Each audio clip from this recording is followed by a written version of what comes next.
wani bawan Allah ne zo yake tambaya a cikin tashin hankali, yarinya ce budurwa, ya sarkafe ta yake ɗaukanta yana lalata da ita.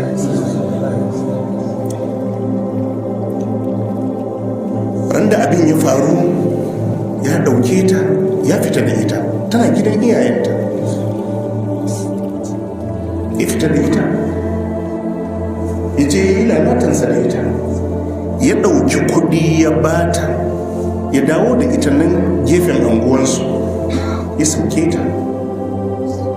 Ya ce yana cikin motan yana zaune, ta je tsallaka titin da za ta shiga layinsu, wata mota ta kwace ta zo ta fasa yarinyar nan.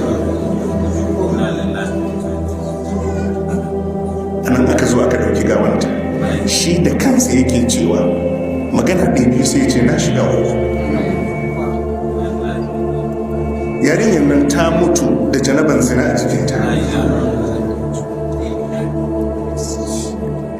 Ba wannan shine matsalar ba, a ce kuma wannan shine aikinta na ƙarshe da ta bar duniya da shi.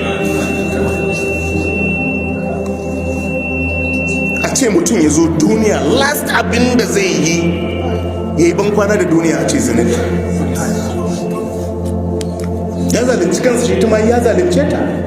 Muna roƙon Allah ya mata rahama, Allah ya gafarta mata.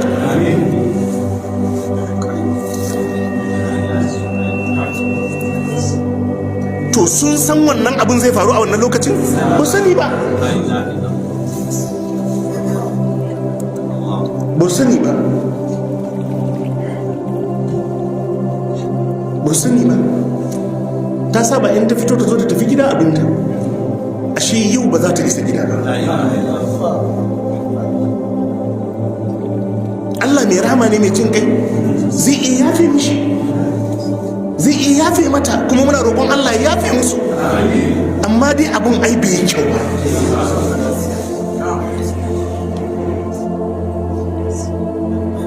To duk inda kaga sabon Allah, shedan yana bayan abu.